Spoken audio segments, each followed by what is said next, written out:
4వ తారీఖున జరిగే కౌంటింగ్ ప్రక్రియ మినిట్ టు మినిట్ అప్డేట్ కోసం ఉదయం 8 గంటల నుంచి సాయంత్రం ఫలితాల వరకు మా కేటీవీ తెలుగు ఛానల్ లైవ్ చూడండి. గత ఎన్నికల్లో కాంగ్రెస్ పార్టీ తెలంగాణలో అధికారంలోకి వచ్చింది. డిసెంబర్లో విజయం సాధించి కాంగ్రెస్ పార్టీ ఇప్పుడు ప్రస్తుతానికైతే ప్రభుత్వాన్ని నడుపుతా ఉంది. మరోపక్క ప్రస్తుతానికి క్యాబినెట్లో ఎవరైతే రేవంత్ రెడ్డి ముఖ్యమంత్రిగా ఉన్నారో ఆయన క్యాబినెట్లో 12 మంది, అంటే రేవంత్ రెడ్డితో సహా 12 మంది మాత్రమే ఉన్నారు క్యాబినెట్లో. సో మిగతా 6 ఎవరు అనేది ఒక పెద్ద చర్చనీయాంశంగా మారింది.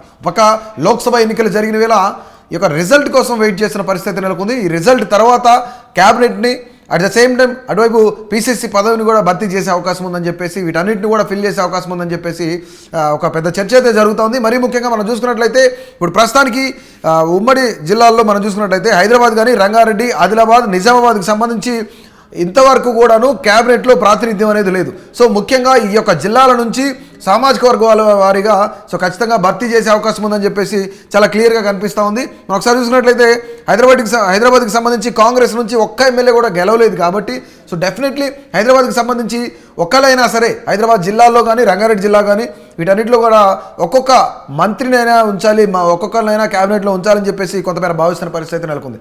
ఇక ఇదే తరుణంలో ఖైరతాబాద్ నుంచి గెలిచిన దానం నాగేందర్ కాంగ్రెస్ పార్టీలోకి రావడం, అట్ ద సేమ్ టైం ఆయన ప్రస్తుతానికి సికింద్రాబాద్ ఎంపీ క్యాండిడేట్గా కంటెస్ట్ చేయడం, ఒకవేళ ఆయన గెలిస్తే కనుక మరొకసారి ఖైరతాబాద్కి సంబంధించి బైపోల్ వచ్చే అవకాశం కనిపిస్తూ ఉంది. ఒకవేళ గెలవకపోతే ఖచ్చితంగా హైదరాబాద్కి సంబంధించి ఆయన మంత్రి లేరు కాబట్టి, ఏకైక ఎమ్మెల్యే నేనే కాబట్టి నాకు మంత్రి పదవి ఇవ్వాలని చెప్పేసి కొంతమేర గట్టిగా అడిగే పరిస్థితి నెలకొంది.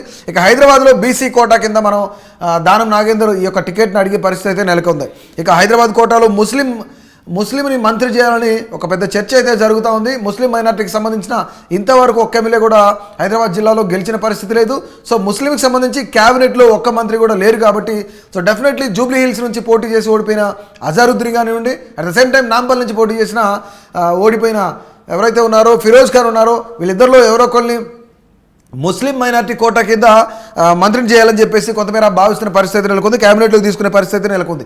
ఇక పార్టీ పరంగా కొంతమేర విధానపరమైన, అంటే ఓడిపోయిన వాళ్ళని క్యాబినెట్లోకి తీసుకునే అవకాశం లేదు అని చెప్పేసి విధానపరమైన నిర్ణయం తీసుకుంటే కనుక సో డెఫినెట్లీ వీళ్ళిద్దరికీ చోటు దక్కే అవకాశం అయితే చాలా క్లియర్ కట్గా కనిపిస్తుంది, దక్కనే అవకాశం అయితే చాలా క్లియర్ కట్గా కనిపిస్తుంది. ఇక ఉమ్మడి రంగారెడ్డి జిల్లాకు సంబంధించి మనం చూసుకున్నట్లయితే గడ్డం ప్రసాద్ ఎస్సీ సామాజిక వర్గానికి చెందిన వ్యక్తి, ఆయన అసెంబ్లీ స్పీకర్గా ఉన్నారు.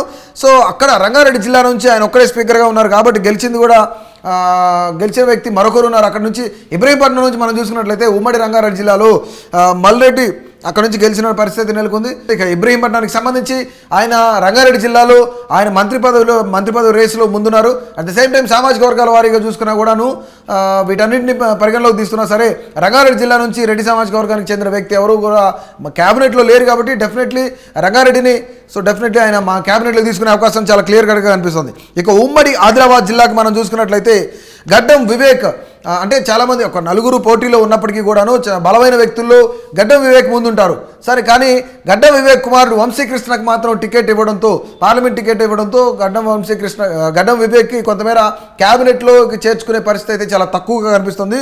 బికాస్ వాళ్ళ అబ్బాయికి పార్లమెంట్ టికెట్ కేటాయించారు కాబట్టి.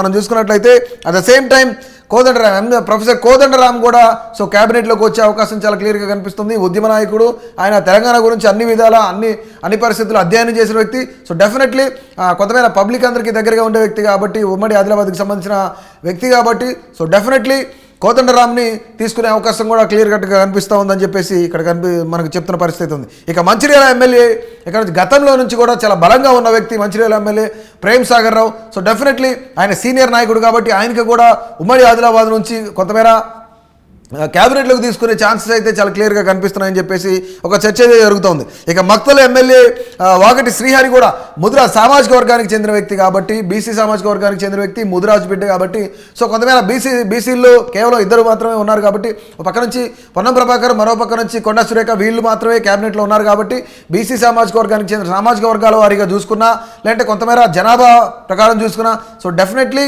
కొంతమేర ఇక్కడ నుంచి వాగటి శ్రీహరికి కూడా ఆయన ముదిరాజ్ బిడ్డ కాబట్టి, బీసీ బిడ్డ కాబట్టి మరొక బీసీని ఈ యొక్క క్యాబినెట్లోకి తీసుకునే అవకాశం కనిపిస్తుంది, తీసుకునే పరిస్థితి అయితే నెలకొంది.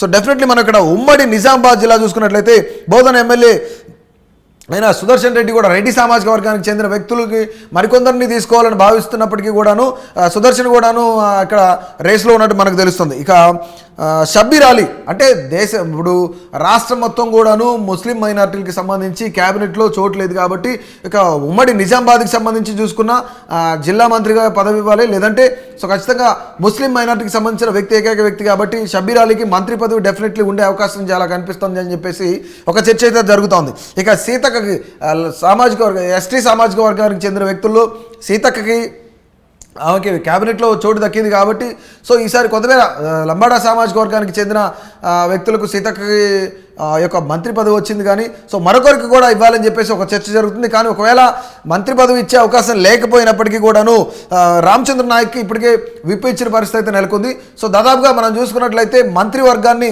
ఏదైతే లోక్సభ ఎన్నికలు ఉన్నాయో ఆ ఎన్నికల రిజల్ట్ తర్వాత జూన్ 4 తర్వాత మంత్రివర్గాన్ని ఎక్స్పాండ్ చేసే అవకాశం అయితే చాలా క్లియర్గా కనిపిస్తూ ఉంది.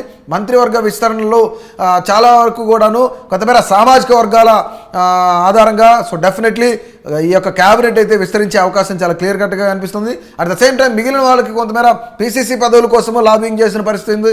అట్ ద సేమ్ టైం నల్గొండకు సంబంధించి రాజగోపాల్ రెడ్డి కూడాను సో మంత్రి పదవి చాలా గట్టిగా అడుగుతున్న పరిస్థితి అయితే నెలకొంది. ఎందుకంటే భువనగిరి టికెట్ వాళ్ళ ఫ్యామిలీకి ఇస్తానని చెప్పేసి ఇవ్వలేదు. సో డెఫినెట్లీ ఆ యొక్క టికెట్ని వదులుకోవడానికి ముఖ్యమైన కారణం మంత్రి క్యాబినెట్లో చోటు దక్కుతుంది, మంత్రి పదవి ఇస్తారని చెప్పేసి ఆ యొక్క టికెట్ని మేము వదులుకున్నామని చెప్పేసి ఆయన కూడా కొంతమేర గట్టిగా వాదిస్తున్న పరిస్థితి అయితే నెలకొంది. ఇక మంత్రి పదవుల గురించి కానివ్వండి, క్యాబినెట్కి సంబంధించిన పదవుల గురించి కానివ్వండి, లేదంటే మిగతా కార్పొరేషన్స్కి సంబంధించిన ఏవైతే పదవులు ఉన్నాయో అట్ ద సేమ్ టైం పీసీసీకి సంబంధించిన పదవి కోసం కూడాను వీళ్ళందరూ కూడాను అనుకున్న నాయకులందరూ కూడాను ఎవరి వ్యూహాలు వాళ్ళు రచిస్తున్నారు, ఎవరికి తగ్గట్టు వాళ్ళు పావులు కదుపుతున్న పరిస్థితి అయితే నెలకొంది. సో ఢిల్లీ లెవెల్లో లాబింగ్ జరుగుతూ ఉంది. సో మొత్తానికి జూన్ 4 రిజల్ట్ తర్వాత, లోక్సభ రిజల్ట్ తర్వాత ఖచ్చితంగా కాంగ్రెస్ పార్టీకి సంబంధించిన క్యాబినెట్ ఏదైతే ఉందో వీటన్నిటిని విస్తరించే పరిస్థితి ఉంది. పీసీసీ పదవిని కూడా ఎవరో ఒకరికి కట్టబెట్టే పరిస్థితి అయితే చాలా క్లియర్ కట్గా కనిపిస్తుంది.